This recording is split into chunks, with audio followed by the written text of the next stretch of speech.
Guten Tag, hello and welcome. My name is the Alpha Female and you're listening to Turnbuckle Talk. Whoa! G'day, mateys.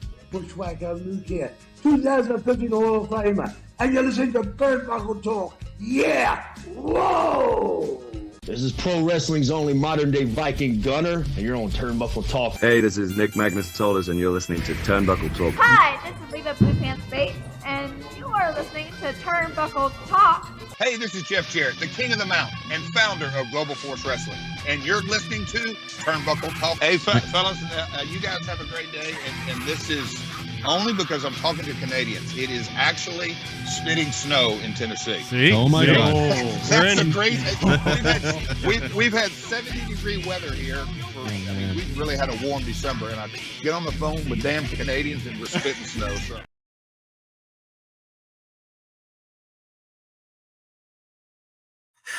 Ladies and gentlemen, welcome to Turnbuckle Talk, episode 347. Departures, injuries, and a return. I'm your host, Chris Best. I'm waiting alongside for a run-in from OMD. He's having some troubles tonight. Carl is also away on a working tonight as well. So I'm right now running the show solo. So we're going to get right into the first story of the night. Just give me 2 seconds here while I look for this to make sure I've got it here. The first story of the day is going to talk about one Brogan Finlay, who is expected to sign a developmental deal with the WWE. As noted, indie sensation Brogan Finlay, this is reported from several wrestling sources, actually. As noted, indie sensation Brogan Finlay, who is the son of the legendary David Finlay, took part in WWE's Performance Center tryouts back in September. He had a very good tryout, and they're looking at signing him completely to a developmental deal. I really do hope that this does mean something for him, that he does carry the pedigree of his father.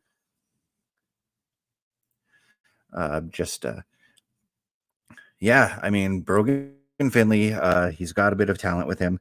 PW Insider is the one that broke the news, actually.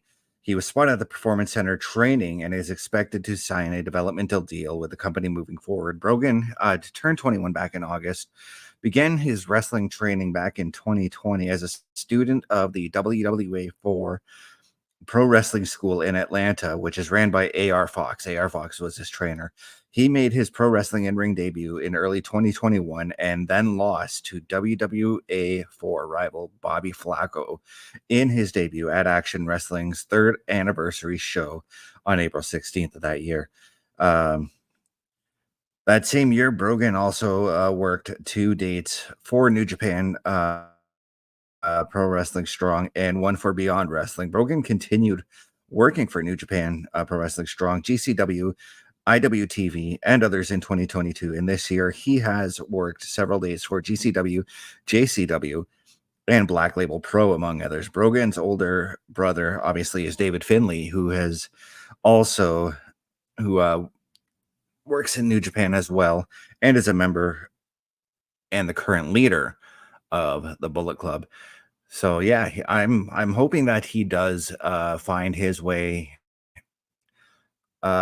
into the developmental territory. I do hope to see him on NXT, hoping that he succeeds in this training. So I think this is going to be a fantastic venture for Brogan. He's got already seems like he's got a lot of seasoning under him. So yeah, like totally looking forward to seeing him come in on the program. Looking forward to watching him on NXT. Hopefully it's going to be all fun for him.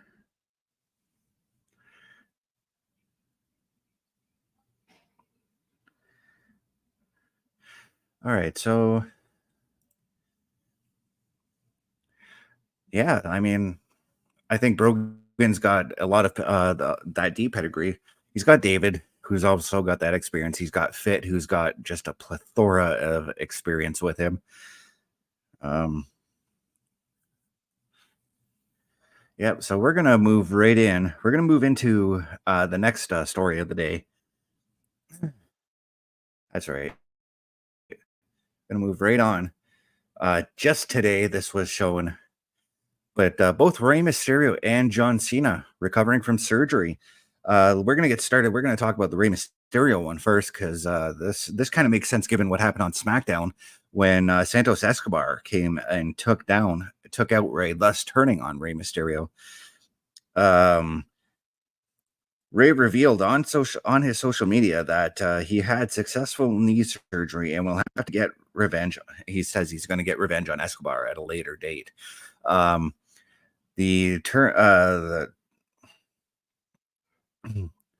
He's had several injuries over the years. I mean, he's getting up there in the age.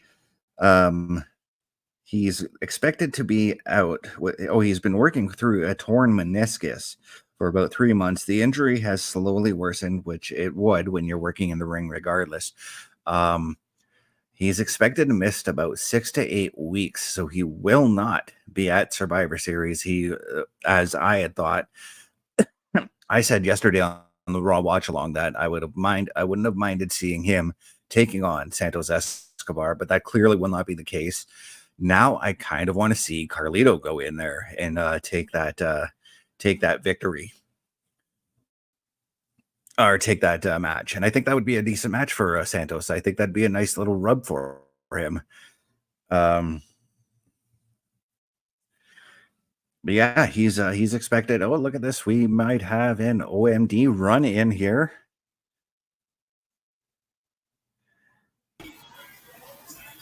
Yes, we do. And I do apologize for being late. I had nothing but issues with tonight. Yeah, no, gotta love those friggin' issues. Anyways, I was just talking about Rey Mysterio, who announced today that he is out with he had knee surgery this afternoon. Okay. He's expected to miss 6 to 8 months or 6 to 8 weeks. Okay, so it must have been arthroscopic. I did see something about that today. And of course, so that defeats what I thought was going to happen at Survivor Series. Okay. Because I thought we were going to get, because Santos Escobar turned on Rey on Friday. Right. And I thought we were going to get Santos. And today he said, I thought we were going to get Santos. Yeah, Santos tweeted, "Don't come back," to him. But that puts the match that I thought not even going to happen, maybe not till the Rumble now, where I thought we were going to get Santos and Rey at Survivor Series, but I think now we will probably get Carlito and Santos. You know what? I'm going to say no, because I think because Carlito was the one that truly stirred the pot on that and told Rey to blame Santos. Right. And we noticed on SmackDown, Rey was trying to do everything but. So I do think you're right. We're going to get Carlito versus Santos, but I think you're going to see a possible role reversal and see Santos revert back to the face while Carlito gets kicked out. That could very well happen. And this would actually be a nice rub for Santos Escobar, taking on a guy who has the legendary stature that Carlito has. Yes. But I'm going to backtrack here as we, because I want your opinion on the first story I already started to report on. Okay. And I did hear some of it because I do have the link up on YouTube. So I backtrack. We're going to backtrack to Brogan Finlay, who's expected to sign a developmental deal with the WWE. He had a successful trial back in September. Right. He's already been at the Performance Center. What do you make of this deal? I'm excited for him. To my understanding, it was already done. Mm-hmm.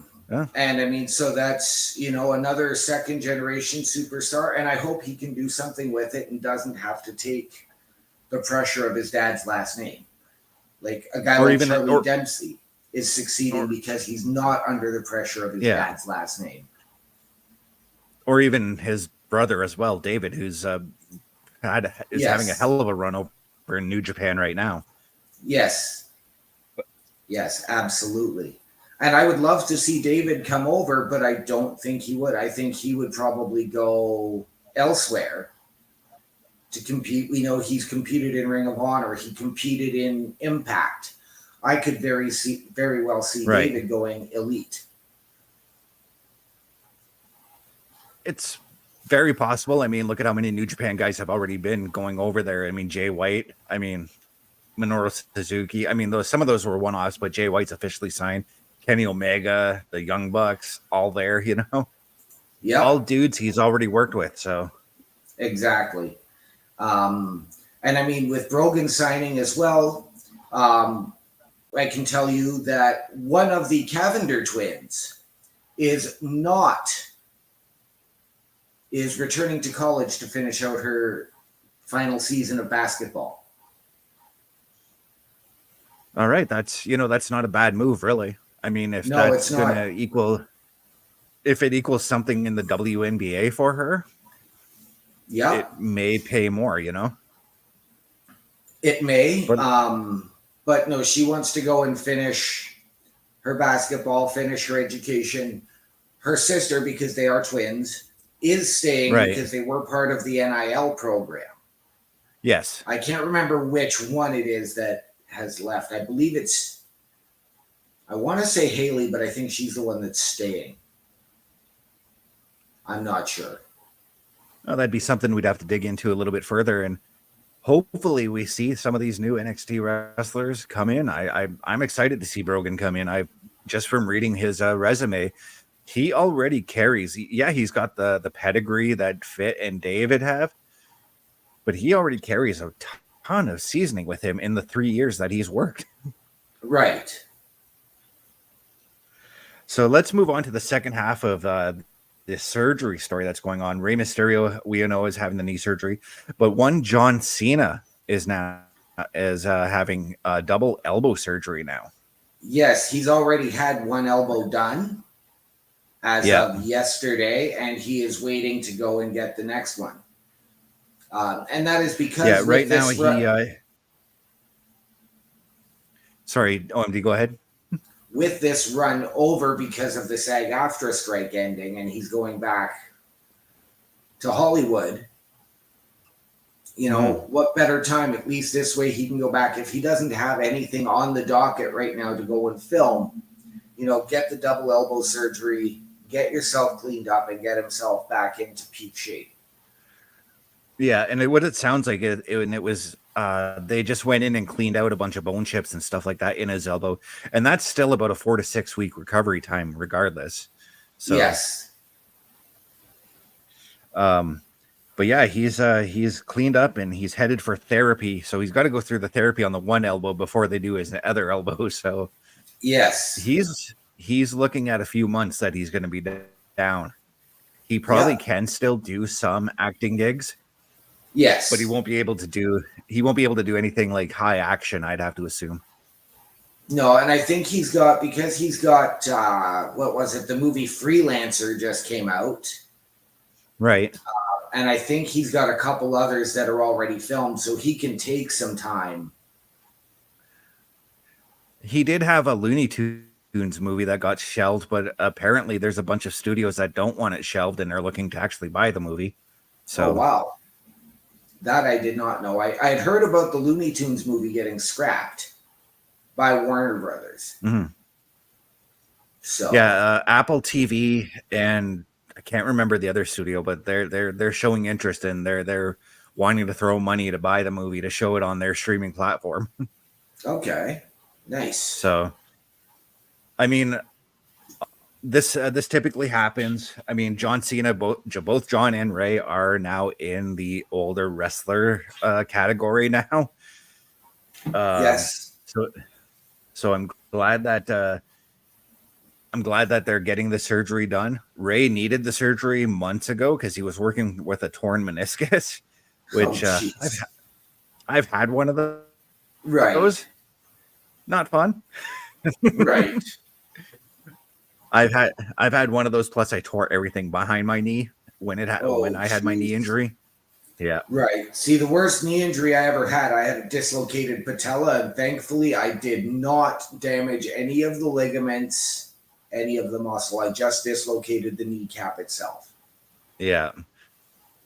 But no, I wish all the best to them. Speedy recovery to the both of them. I know we're going to see John back in the ring at some point because, I mean, come on, it's John Cena. Yes. Now, I do believe that this keeps him out of WrestleMania next year. I do believe so too, because if he does have any more films on the docket, they probably got pushed back. Well, actually, they would have gotten pushed back because of the strike. Yes. So, yeah,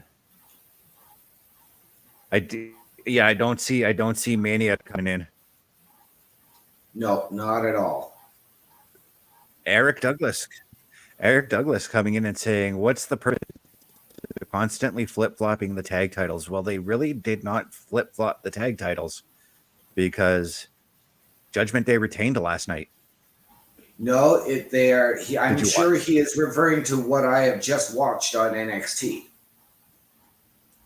Oh, we're gonna let Ed and Astrid cover that one. Yes, but I don't get it. I don't get it either. I'll leave it at that because I literally went into that match thinking Tony D'Angelo and his partner still had the titles. I forgot Chase U. Right. I forgot that Chase U won the tag belts. Right. And yeah, Eric, you're right. It was the NXT titles. Yeah, but we will let Ed and Astrid cover that at around 10:10 tonight with Taking Over. Yeah. So this next story here, this one here kind of threw me for a loop here because I did not expect this to happen at all. Okay. But Kevin Kelly has left New Japan Pro Wrestling. Yes. He was the English announcer for all the New Japan pay-per-views. Yes, he had announced and a fantastic announcer at that. He had announced that a while ago that he was leaving to do Collision. Personally, I mean, I don't pay enough attention to New Japan. I get the hour every Thursday night after Impact that I occasionally watch. But I've never found him to be a great announcer or a great commentator. He was better with New Japan than he is on Collision. He's better with New Japan than he was in WWE. He was also great in ROH. I'll take Rick Abani over Kevin Kelly 8 days a week. But he said he's left New Japan because he wants to pursue outside interests. So maybe there's something else on the docket for him. I mean, I could see him doing something for ESPN or something like that because he does carry a wealth of not just wrestling knowledge, but he does have a wealth of sports knowledge with him as well. He does. I also believe that, he's probably going to take over a full-time commentary position in AEW with JR's contract having come up. Okay, so here's the actual truth on that one. A lot of people have been saying that JR has left AEW. He has not. He's actually just taking time off right now. Yes, no, he has taken time off, but it has also come out that his contract has expired. Now, I know there are people that are demeaning him and trying to degrade him. Has he lost a step on commentary? Absolutely. You're not going to commentate at the level you did 20 years ago. But when they are bringing alcohol into it, but no, his contract has come up. He has not left. His contract has expired. He has not chosen to renew yet. So who knows where that takes us. And that's probably why he's taking the time off so that he can negotiate some kind of deal or whatever he needs to do with AEW. Yes. But I wouldn't mind seeing Kevin Kelly take that spot. I think he'd be good as a leader. I think him and Excalibur would be great together.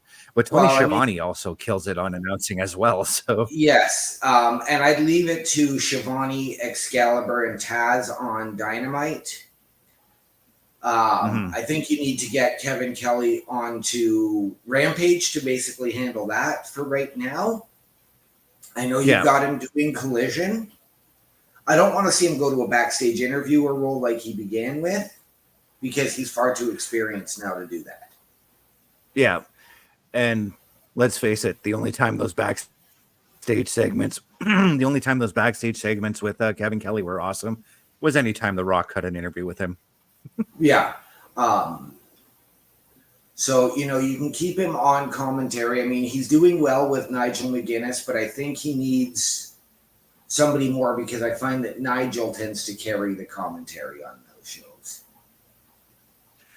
Yeah. And see, I don't really watch as much AEW as I really should, because usually by the time Wednesday rolls around, I'm like, okay, I need a little bit of a breather from wrestling, you know? Absolutely. And that's actually, I'll be honest, that's why I took last night.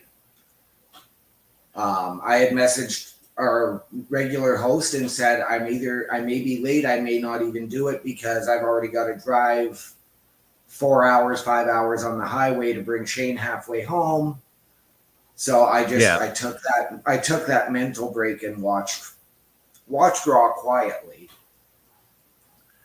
which was really weird. I bet you were wondering what me and Parrish were doing. We're wondering, because me and Parrish did the show together. Yes, I did. I did debate on turning on the comp, but I was just like, nope, I'm going to enjoy the quiet. Yeah, but no. Kevin Kelly departing New Japan. He's been there since I wanted to say Wrestle Kingdom 9, but that's not right, because that was JR and Matt Striker. He was there not long afterwards, though. No, I believe it was Wrestle Kingdom 11 or 12. Yeah, but he's been there a while. He's been fantastic on the commentary there for New Japan. The way I always looked at him when he did the commentary for those shows was he would talk to you as if you didn't know the wrestlers. Most of the time, I didn't know who they were, but through watching him do the commentary, I learned who those guys were. Right. And I get that, and I appreciate that, because even to this day, there's a lot of New Japan wrestlers that I don't know. I know names. Like, if somebody said, you know, watch this Tomohiro Ishii match, sure, I can pick out a Tomohiro Ishii. Watch this Minoru Suzuki. Sure, I can pick out those guys. I can pick out the big names from Japan that I recognize. Yeah, so if somebody told you to watch this Kazuchika Okada match, you'd know who Okada is. Yes. Yeah, absolutely. But no, that's the one thing I appreciate it, because it was both Kevin Kelly and Matt Striker that were doing the commentary there for a while. Yes. And then I can't remember, somebody else had taken over after Striker went back to MLW. Yes.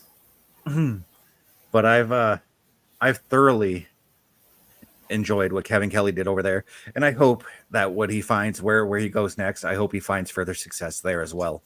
Absolutely. All the best to him, and whatever he chooses to do. And I remember, like, when I heard Kevin Kelly was back doing commentary for Ring of Honor, I thought he just kind of vanished off the face of the earth before I discovered he was back there. Yeah. But hang on one second. My phone is being weird. I'm trying to pull up the next story here. Okay. So well, I'm gonna actually break a little bit of something here, and I don't know if you and Carl touched on this, but as of yesterday, AEW and Warner Brothers Discovery do not have a new deal yet for television rights for the end of next year.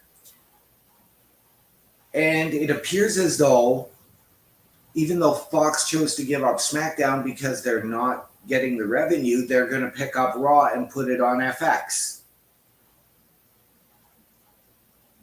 I mean, that doesn't hurt me because I have FX as well. So right. But yes, I have FX Canada, which is different.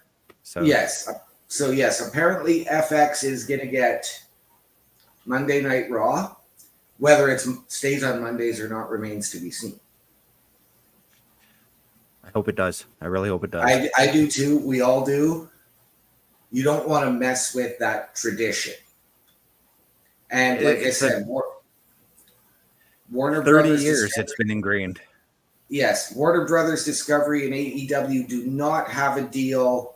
Nothing is even on the table right now. And that included the 12 pay-per-views. So there is absolutely nothing. And Warner Brothers Discovery is also potentially in on Raw, but it looks like FX is going to be the winning network. As far as we know right now, we can't really. Yes. We can only speculate right now on if that move is going to happen or not. You know. Yes. But that is what I have heard within the last few days. Yeah. But being that this is a very slow news day, there's actually not much to report on. So we're already reaching our final story of the day here. Okay. Wow. Can you believe that?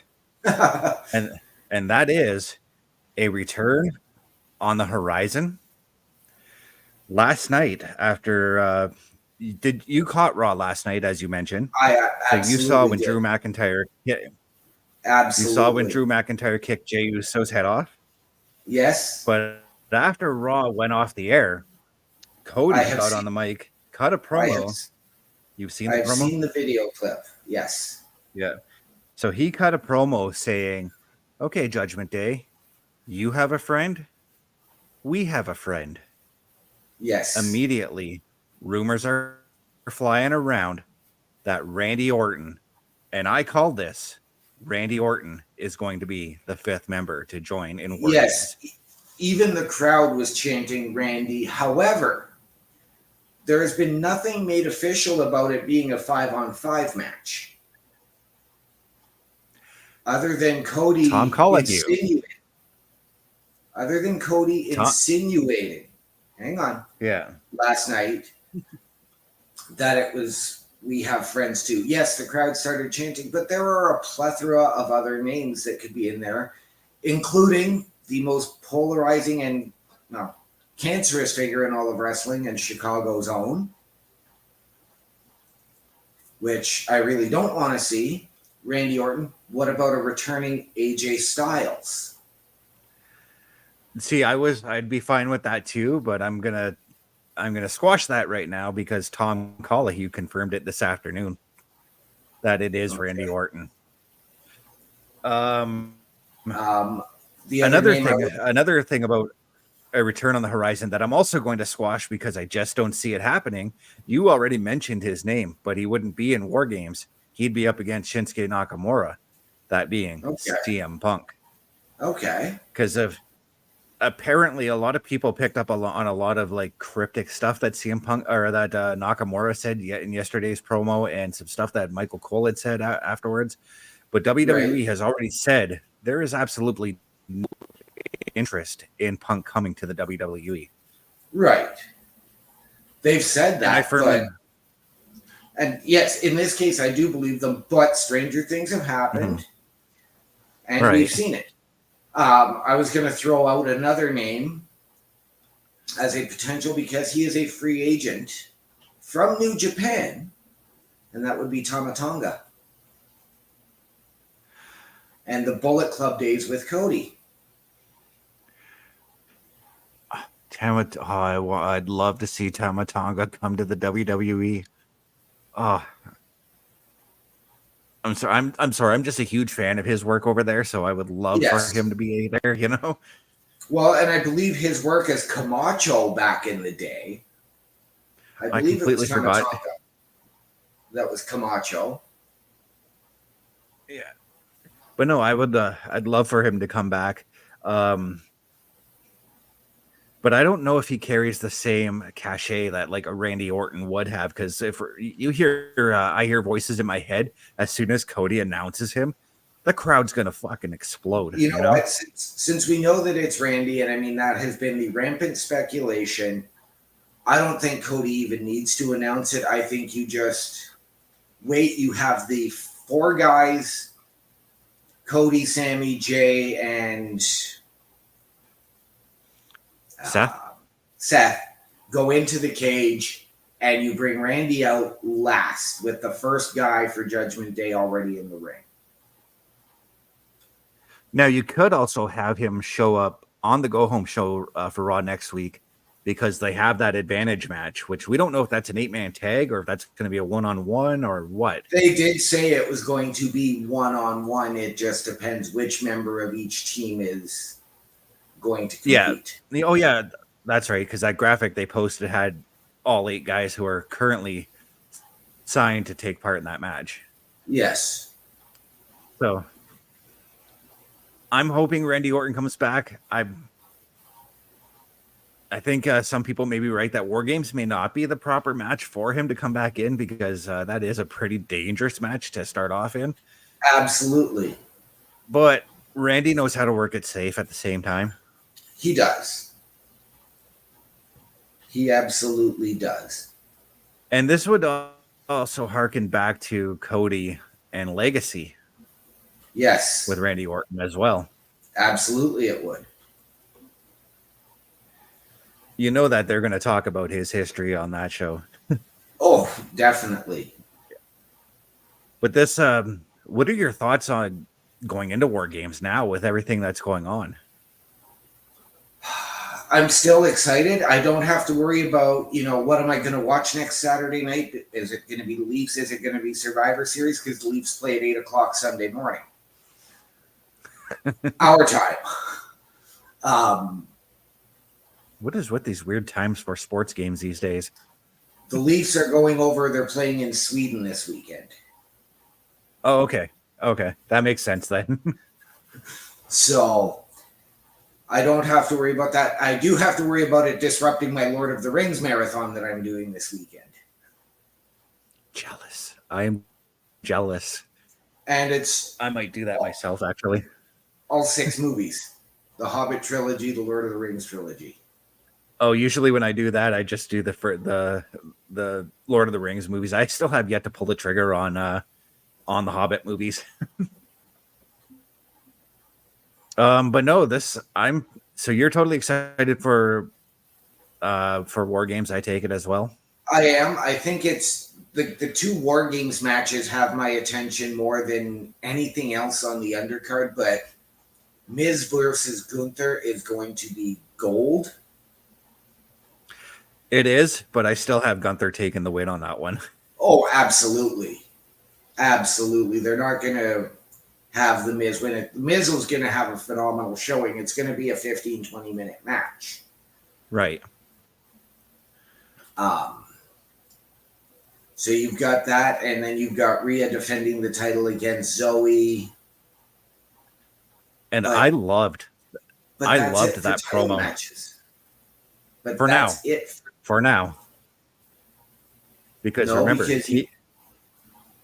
you've got Io Sky is in the women's War Games match. Yeah, but the women's tag belts. Tegan Knox with that victory over Piper Niven last night. True, but I could also see them moving that to the go-home show of Raw. Or we got Becky and Xia Li. Becky and Xia Li is actually happening next week, though. Yes, it is. But I could see that. Again, I could see, okay, do you go to a 5-on-5? Because Becky is heavily speculated to be the 4th person on Charlotte and Shotzi's team. Mm-hmm. Do you have Xia Li then go and join Asuka, Io, and Kyrie along with Bayley? That's a scenario that Parrish brought up last night too. And then have Becky and a debuting Jade Cargill.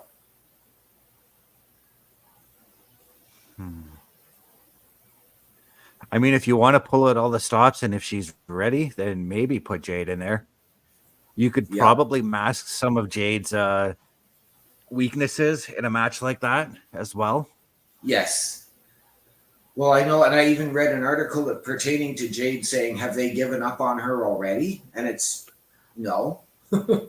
No, they have not. She's still on weekly TV. She was on NXT last week. Right. I think I missed NXT last week, so.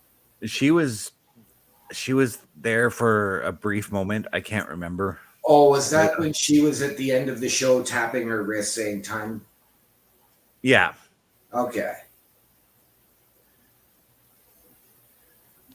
But no, been a slow week of wrestling news. So how have you been, OMD, basically? I have been well. It's been a steady weekend. I was very busy with my son. Of course. Because he was home for the weekend, so that was fantastic to have him here. Sorry, I am scrolling social media to see if I can find any more backstage news. Yeah, that's what I've been digging around as well. Just trying to find what we can.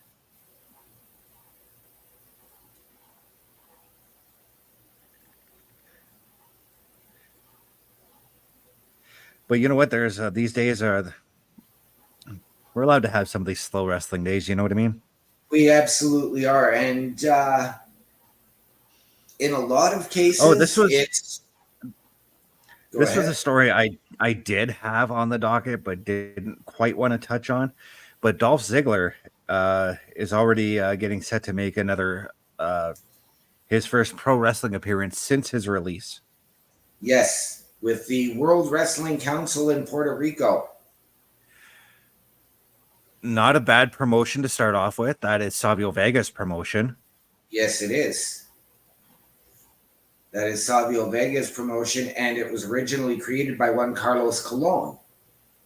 Yeah, so there's a lot of controversy with this promotion because it was that promotion that Bruiser Brody was working for the night he was murdered. Yes.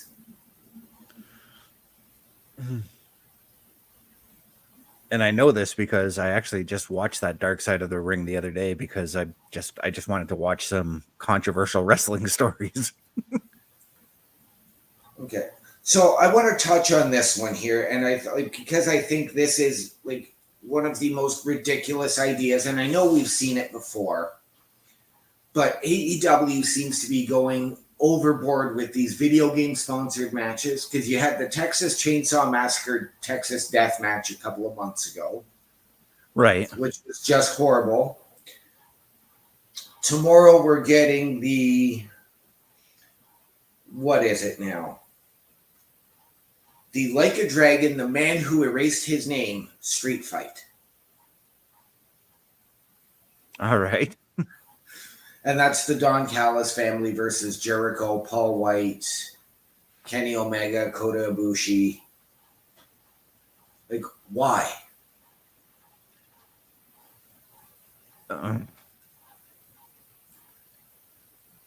See, oh my God. See, I used to get sick and tired of the WWE doing promotional matches like the Cinnamon Toast Crunch matches, but I've actually become accustomed to them because the WWE does not do them as much as AEW seems to do them. AEW seems to shove these promotional items down our throats, and it's kind of like I want to hit the skip ad button when I watch these matches, you know? Yes. It's awful. I know that now WWE has opened up to the idea of advertising in the ring, which is something that they did years ago as we were growing up watching it. You to get one big logo in the center of the ring or the four small ones in the corner. But now we're talking ringside advertising and in-ring advertising that's going to look like a UFC ring or something else like that. And again, I don't like that idea. That's like watching hockey with the Spengler Cup when every player has advertisements all over their jersey and on the ice. My grandpa likes watching that tournament, but I try to watch it with him, but I just can't. The advertisements annoy me. I don't mind the Spengler Cup. It is good hockey. I just don't pay attention. I tune out the jersey ads and. Yeah, it takes me about one period before I start tuning it out. But that first period's just, for me, it's like it's a little bit much, you know. Yes. Oh, I completely agree.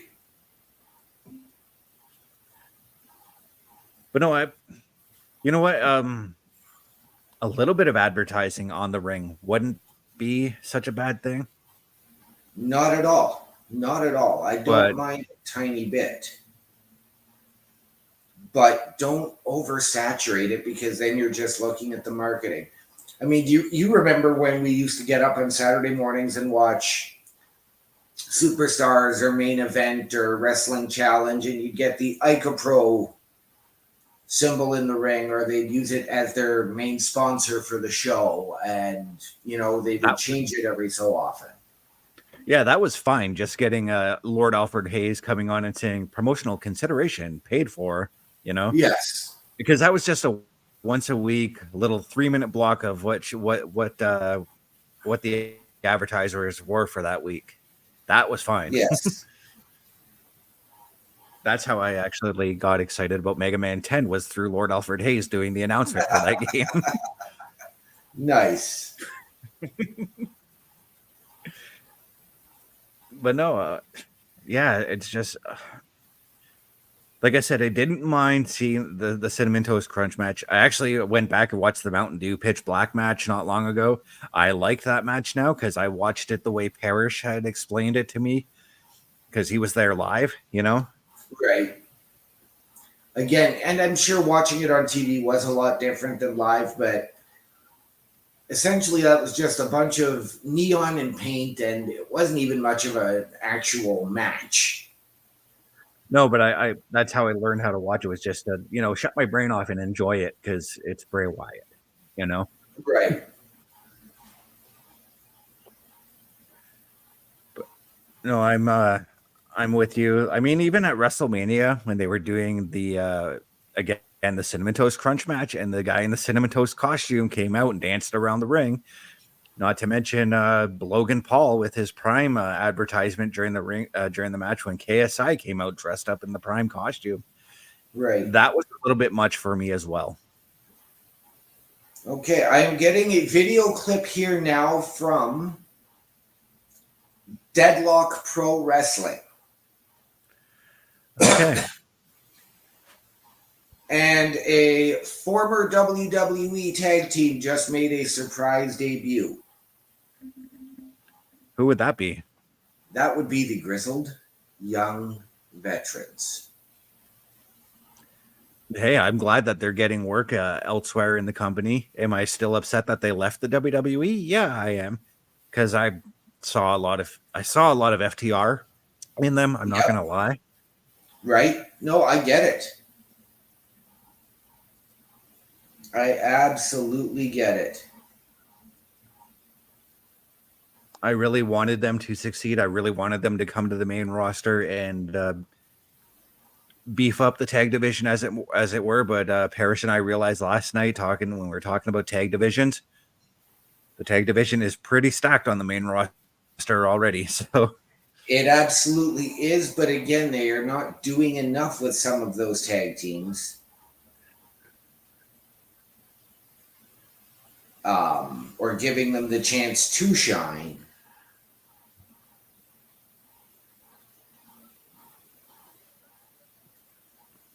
Well, that's where we came to the conclusion that if Judgment Day were to lose the tag team titles, we came to the conclusion that the best team to lose it to would be American Alpha Academy. I keep wanting to call them American Alpha. I don't know why.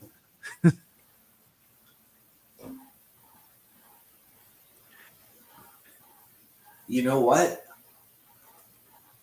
I'm going to say this. If Judgment Day are to lose the tag team titles, the best team to lose them to are the Creeds. Get the Creeds up there, get them a little more seasoned. And I wouldn't be opposed to that either. No, not at all.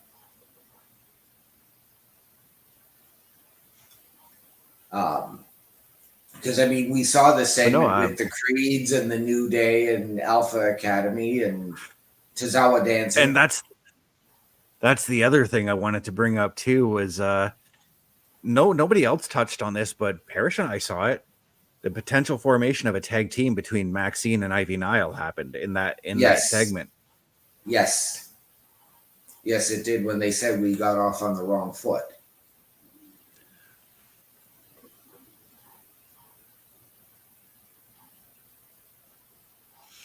Yeah, and then Ivy was like, think of who we could take on. We could take on Piper Niven and Chelsea Green, and that was Right. the first team they mentioned.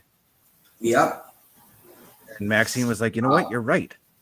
I'm interested to see what they actually do on SmackDown, if Nick will actually give Alba Fire and Isla Dawn some TV time and not just vignettes.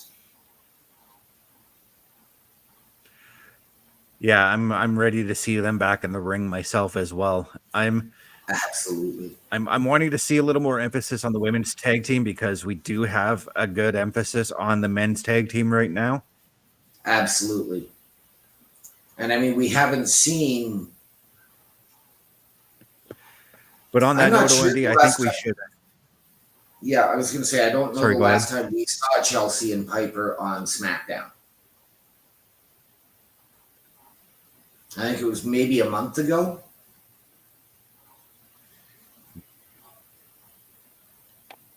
You might be right on that one. I'm trying to remember too.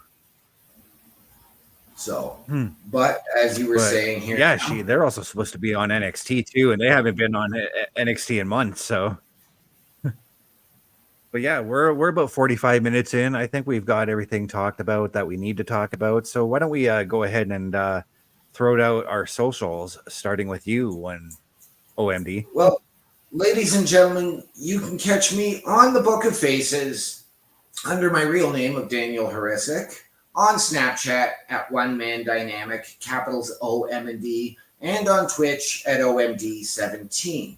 As well, live right here on OLE, normally every Monday night for the Raw Watch Along with this fine gentleman beside me, as well as our usual host, Mr. Carl Carafel, and Chris Parrish.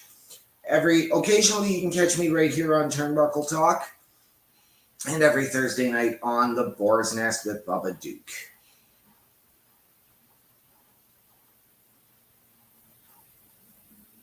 Yeah, and can you tell us what game you're going to be playing this week on the Boar's Nest, or is that under wraps right now? No, that's an easy one. We are actually going to be starting the Gears of War series. Even though it's old, every single game, like from Gears of War 1. Yes. Oh, gee. Yes. In fact, I'm actually going to reach out to Bubba and see if he wants to do some gaming tonight. After the show,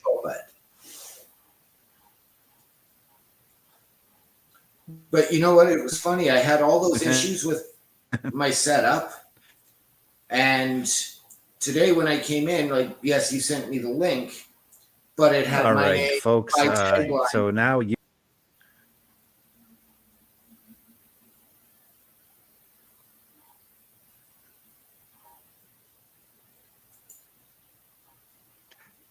Sorry, what you were saying, I lagged out a bit. Okay. But it's funny because, yes, you sent me the link for the show tonight, but I didn't have to enter my name or my headline tonight, which was weird because usually if I'm doing it through a link, I have to. Interesting. So, I don't know. Yeah. You guys can catch me youtube.com at ChrisMH83, twitch.tv at CBRS_entertainment, threads.net at CBestFilms83, Facebook.com Chris.best83, TikTok.com CBRS.entertainment. You can catch me here 8 p.m. Monday nights. That's 8 p.m. Eastern Monday nights for the Raw Watch Along alongside our Missing in Action host Carl Carafel. OMD sitting here right beside me, and Chris Parrish with his usual run-in, but not for the next 5 weeks now, because he did a show last week. All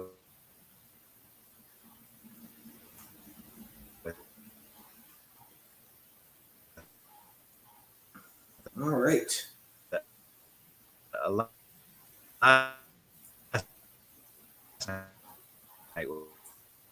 With me. Mr. Best seems to have some lag issues right now. But you can also find me 8 p.m. on man.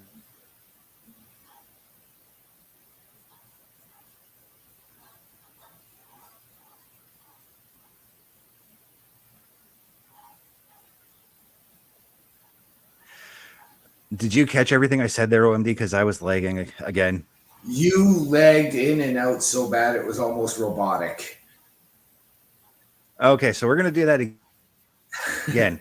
You can catch me youtube.com at ChrisDamage83, twitch.tv CBRS Entertainment, threads.net at CBestFilms83, facebook.com Chris.best83, TikTok at CBRS.entertainment. You can catch me 8 p.m. Eastern alongside OMD and our Missing in Action host Carl Carapel and Chris Parrish for the Raw Watch Along. That's 8 p.m. Eastern Monday nights, 8:05 p.m. Eastern on Tuesday nights.